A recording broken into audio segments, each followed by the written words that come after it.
Welcome to the Deep Dive. We tackle some pretty perplexing challenges in business here, and today, we'll think about this for a moment. Why do really great companies, companies led by brilliant, experienced managers, sometimes just stumble spectacularly when powerful new technologies come along? It's a real head scratcher, isn't it? So today, we're going to try and untangle that exact puzzle. We're diving deep into the innovator's dilemma. We'll explore how the very things that drive a company's success can, kind of astonishingly, sow the seeds of its eventual downfall. Yeah, and our mission here, for you listening, is to really unearth these underlying forces. You could almost call them laws of innovation, I suppose. They challenge even the best-run companies out there. And hopefully you'll discover some maybe surprising insights into how you navigate radical technological change. It's not about fighting these forces head-on, which often seems futile, but actually understanding them and, well, harnessing them. Okay, let's unpack this then. Maybe with a classic example. Picture a company, right? It pioneered innovations, totally dominated its market for decades. Everyone hailed it as a model of great management. And then seemingly out of the blue, boom, it missed a massive market shift, and suddenly it's in decline. Take Sears Roebuck. For generations, they were the benchmark in retail. At one point, something like over 2% of all U.S. retail sales, that's huge. Sears pioneered everything from, sophisticated supply chain management and store brands to catalog retailing, even consumer credit cards. Fortune magazine back in 1964 called them an extraordinary powerhouse. Right, and what's so striking about that Fortune quote is the timing. 1964, Sears was getting these accolades precisely when it was, well, basically ignoring the beginnings of discount retailing and home centers. Yeah. They also just let players like Visa and MasterCard completely run away with the credit card market, despite Sears having this enormous head start. It all led to a staggering loss, $1.3 billion in 1992, and that was before a major restructuring charge. It's really counterintuitive, isn't it? The idea that the very practices that define their good management might have been the biggest problem. The stories of companies like Digital, IBM, Apple, Sears, Xerox, all failing to stay on top. It suggests something profound, doesn't it? That maybe these widely accepted good management principles were actually the most powerful reason they declined. They were listening to customers. They invested in the tech those customers wanted. They studied market trends, textbook stuff, and yet they lost their leadership position. Exactly, and that forces us to consider a really critical idea. What if many of these widely accepted principles of good management are, well, only situationally appropriate? It sort of implies there are times when it's actually right not to listen to your best customers. Right. Or right to invest in products that initially perform worse. And maybe even right to aggressively chase what look like tiny, insignificant markets. Okay, so to really get our heads around this dilemma, we need to make a distinction. The research talks about two fundamentally different kinds of technological shifts: sustaining innovations and disruptive technologies. So sustaining innovations, that's what we usually think of, right? Improvements that make existing products better along the lines that mainstream customers already care about. Faster, bigger capacity, better quality, more reliable, that sort of thing. Yeah, and the disk drive industry is like a perfect fruit fly case study here because everything happens so fast. Emergence, maturity, decline, all in a few years. And what you see consistently is that in every single instance of sustaining tech change in disk drives, the established firms, the big guys, they were the ones leading the charge. Like when new disk and head technologies came out, think thin film heads or magnetoresistive heads, these just sustained the performance improvements everyone expected. IBM, Control Data, they pioneered those. The incumbents stayed on top. Okay, but then you have disruptive technologies, and these are, well, they're a different beast entirely. They initially offer less of what the established customers in mainstream markets actually want. They often start simpler, maybe using off-the-shelf parts. And here's the key, they offer a different set of features. Things like being way cheaper or smaller, lighter, using less power, maybe being more rugged. And these things suddenly create value in totally new or maybe just overlooked markets. This is where it gets really interesting, I think. The most important disruptive technologies in the disk drive world weren't about making them faster or hold more data initially. It was about shrinking the drives, from the big 14-inch platters down to 8-inch, then 5.25-inch, and finally 3.5-inch. Take a 5.25-inch drive back in, say, 1981. On paper, it was vastly inferior to the big 8-inch drive's capacity, cost per megabyte, access time, all the things many computer makers cared about. It was worse, but it was small, it was light, and crucially, it's priced around $2,000. And that made it perfect for this brand new thing called the desktop personal computer market, which was just starting to bubble up. Right. And the pattern that emerged from this, the really crucial pattern, was who led the charge. The companies that led in developing and adopting these disruptive technologies were almost always new entrants, not the established leaders. Seagate, for example, they dominated the 5.25-inch market, but they were really late introducing 3.5-inch drives around 1988, and when they did, they mostly sold them to their existing desktop customers, often needing mounting frames to fit the old bays. Meanwhile, totally new companies like Connor Peripherals, they just came in and absolutely dominated the fast-growing portable and laptop markets with those 3.5-inch drives. And you see this pattern again and again in totally different industries. Take mechanical excavators, for example. For years, the big cable-actuated shovels were standard. But after World War II, hydraulic systems started appearing. Now, these early hydraulic excavators, they were way too small for the big jobs mining, general excavation. But they were perfect as attachments for small tractors. The kind residential contractors use for digging narrow ditches for new houses, a totally different market. And the result? Out of maybe 30 established cable shovel manufacturers, only 4 managed to make that transition successfully. The rest, they got replaced by new entrants like J.I. Case, John Deere, Caterpillar, even Bucyrus Erie, a huge name in cable shovels. They actually bought a hydraulic backhoe company way back in 1950. But they hit the same wall. Yeah. Their big mainstream customers just had no use for this smaller, seemingly weaker technology. Okay, so this is all leading somewhere. It points to this key idea of value networks, right? This idea that companies are kind of embedded in these networks. And the network itself defines what customers value, how you measure that value, and maybe most importantly, the kind of cost structures you need to actually make a profit. Exactly. And what's really fascinating is how deeply these networks shape profitability. Hmm. You look at mainframe computer makers and their 14-inch disk drive suppliers. Historically, they needed like 50–60% gross margins just to cover their massive overheads. But then you look at, say, portable computer makers and their 5.25-inch drive suppliers. They could be perfectly profitable with much lower margins, maybe 15–20%. Huge difference. And this difference creates what the research calls asymmetric mobility. Basically, companies find it much, much easier to move upmarket, towards the higher performance products, towards customers who demand more features and are willing to pay higher prices that yield higher gross margins. It's like this powerful northeasterly pull just dragging them upwards, all their internal systems, how they allocate resources, how managers get promoted. It's all geared towards funding projects that promise bigger returns and serve larger established markets. So it begs the question, doesn't it?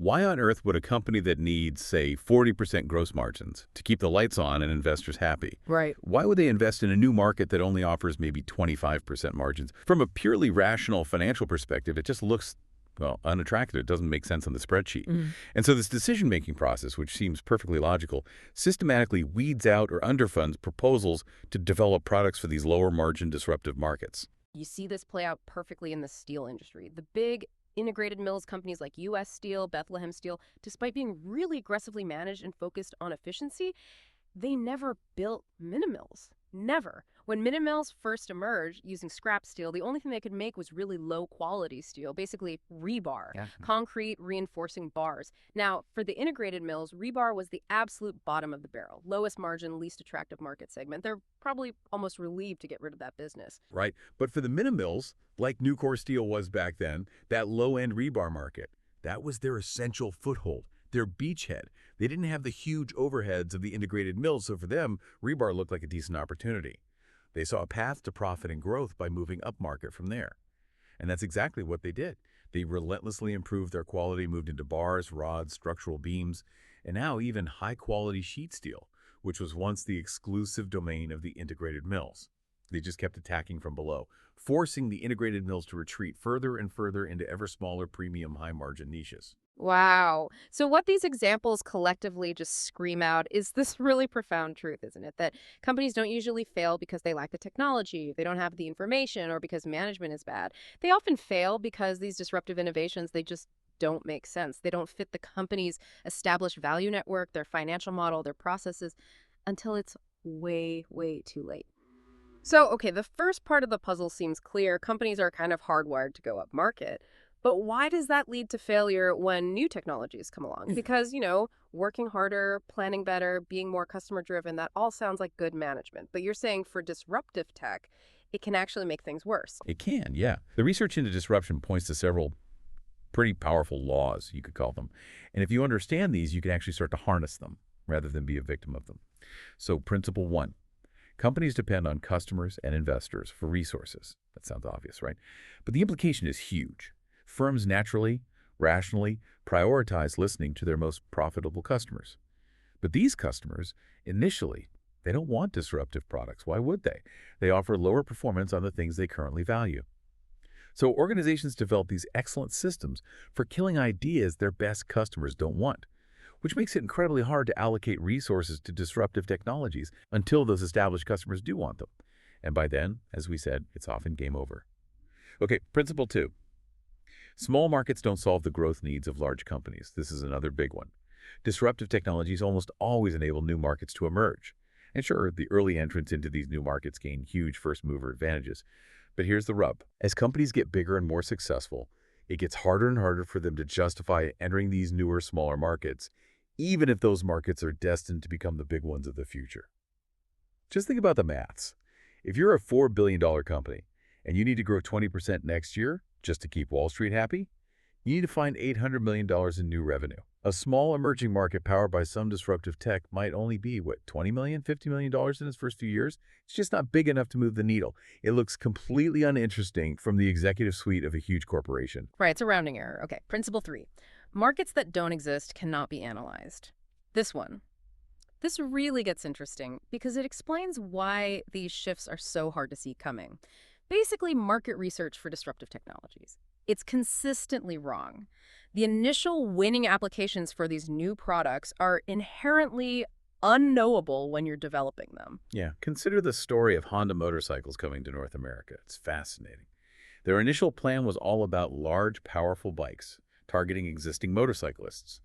And frankly, it failed. They just weren't competitive. But their employees had bought over these little 50cc Super Cup bikes just for getting around the warehouse or whatever, personal transport.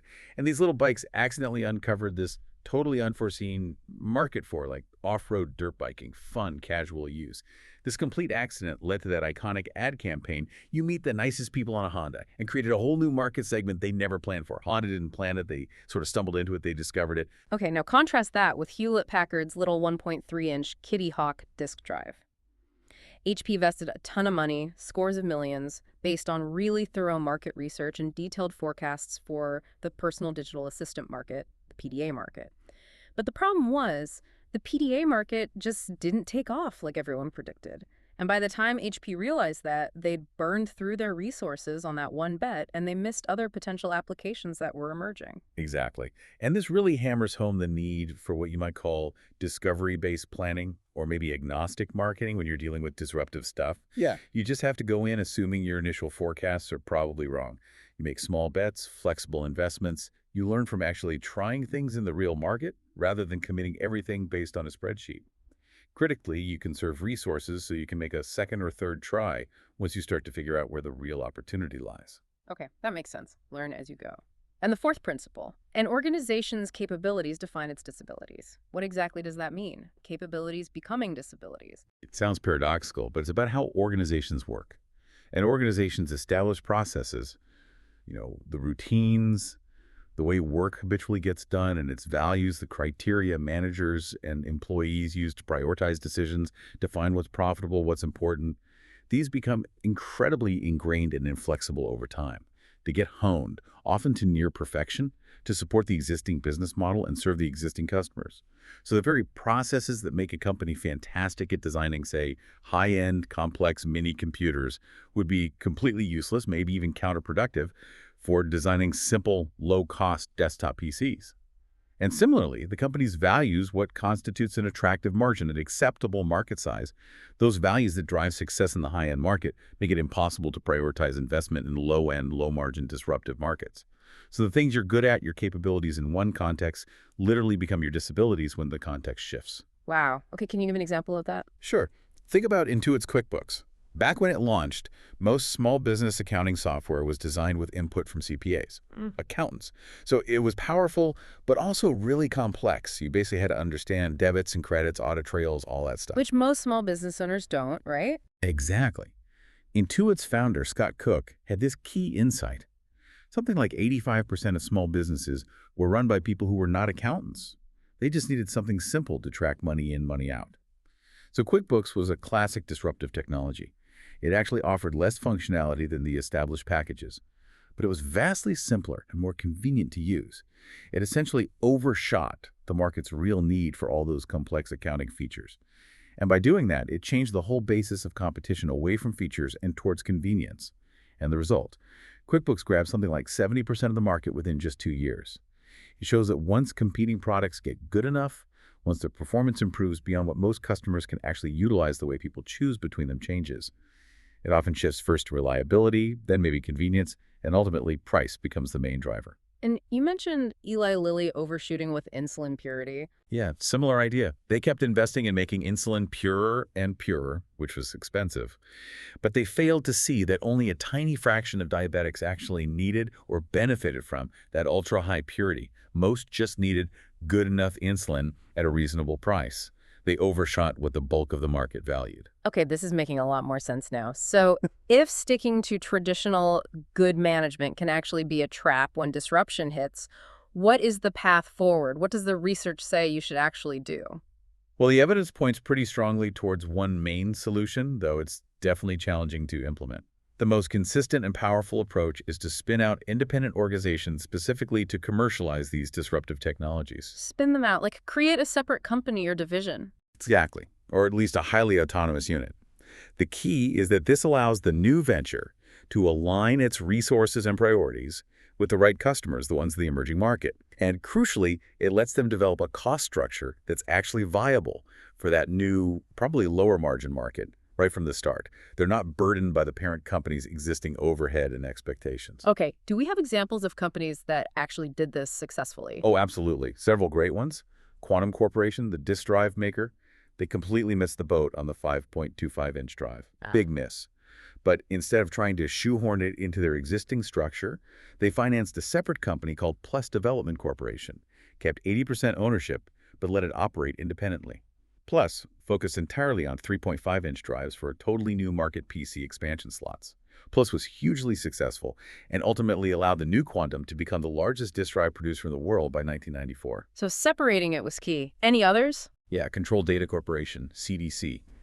Another disk drive example. They missed the 8-inch drive market, but when they finally decided to go after the 5.25-inch market, they very deliberately located that entire effort way out in Oklahoma City. And the explicit reason, to isolate the group from the company's mainstream customers. That autonomy was critical for them to succeed where they otherwise might have failed. Fascinating. It's not just structure, it's geography too sometimes. Sometimes, yes. And look at retail, the classic battle between SS Krej and FW Woolworth. Krej launched Kmart and succeeded brilliantly in discount retailing. Why? They hired a new CEO, Harry Cunningham, whose only job was to transform Krej into a discounter. He even stopped opening new Krej variety stores. Total focus. And Woolworth. Woolworth launched Woolco, their discount chain, but they tried to run it inside the existing variety store company. They forced Woolco to adopt the traditional Woolworth profit formula, high margins, low inventory turns. It was completely wrong for discounting, and Woolco failed. Wow. Same idea, totally different execution and outcome. One more. Hewlett-Packard and printers. HP was king of the hill, with LaserJet printers a huge success. Then inkjet technology came along. Clearly disruptive, lower cost, lower quality initially. Instead of trying to develop inkjets within the successful LaserJet division in Boise, Idaho, where it would have competed for resources and probably been starved, they set up a completely separate, autonomous unit way off in Vancouver, Washington. They let the two businesses compete. Maybe one would eventually kill the other, but the key was that HP as a whole would survive and lead in the printer market, regardless of which technology went out long term. They created internal competition deliberately. So it's about matching the structure to the type of innovation. Precisely. For sustaining innovations, even radical ones that require new ways of working, maybe new processes, think Microsoft building its first internet browser really fast, a dedicated heavyweight team within the main company can work. But for disruptive innovations, the ones that just don't fit the existing processes or our values, especially because the margins are wrong or the market looks too small initially, then an autonomous organization seems absolutely essential. You've got to give it its own space to breathe and find its own way. Okay, let's try to apply this to something current. What about electric vehicles? EVs. This feels like a really live example right now. Automakers often seem to be framing EVs as, well, sustaining innovations, right? Like they just need better batteries to match gasoline car performance and range, and then everyone will want one for their usual commute or road trip. Right, that's often the narrative. Yeah. But what if EVs are actually disruptive? What if their initial weaknesses, maybe slower acceleration, definitely limited range, longer refueling time, aren't bugs, but features for a different value network? Automakers trying to force EVs into the existing minivan or pickup truck market, demanding they match gas performance from day one. They might be making exactly the same mistake incumbents have always made. A truly successful disruptive EV strategy might look totally different. Maybe it starts with a really low price point, focusing on simplicity and convenience. Maybe it's designed for an emerging market. Like, I don't know, maybe parents buying a second, simple, local use car for their teenagers. Huh. A completely different target market. Could be, and it would almost certainly require finding or creating totally new distribution channels too, because traditional car dealers, their whole business model is built around selling and servicing complex gasoline cars. EVs threaten that model. So the core advice then for any potentially disruptive tech is set up something independent, an autonomous business unit, maybe even a largely owned separate company. Yeah, because that structure makes resource dependence work for you, not against you. It allows the new team to get genuinely excited about smart initial orders from new customers. And it frees them from the crushing pressure to meet the growth targets and profit margins of the huge parent company. So wrapping this up then, what does this all mean for you listening out there? I think the biggest takeaway for me is that good management isn't some universal set of rules. It's profoundly well, situational, isn't it? It really is. And just to quickly recap those core principles for you, remember, companies depend on customers and investors, so they listen to who pays the bills. Small markets just don't satisfy big companies' hunger for growth. New markets are fundamentally unknowable upfront. Your organization's capabilities inevitably define its disabilities in new contexts. And performance oversupply eventually shifts how customers choose products. Understanding these forces isn't just academic, it's really crucial for navigating change in the real world. Yeah, ultimately, it seems like it's about recognizing these powerful, almost invisible laws of innovation, and then consciously designing your organizational responses to work with them, to harness them, rather than just fighting against them head on, which seems doomed to fail. And maybe this prompts a question for you to think about. Looking at your own industry, or maybe even your own career path, can you think of companies that might have perhaps unwittingly upscaled themselves out of business? By rigidly following their best customers, always chasing higher margins and completely missing the disruptive threats coming up from below. And maybe conversely, can you spot organizations that did successfully embrace disruption? And if so, how did they do it? Did they create the right kind of separate, supportive organizational context? Definitely something for you to mull over as you navigate your own professional world, looking for those aha moments in your own deep dives.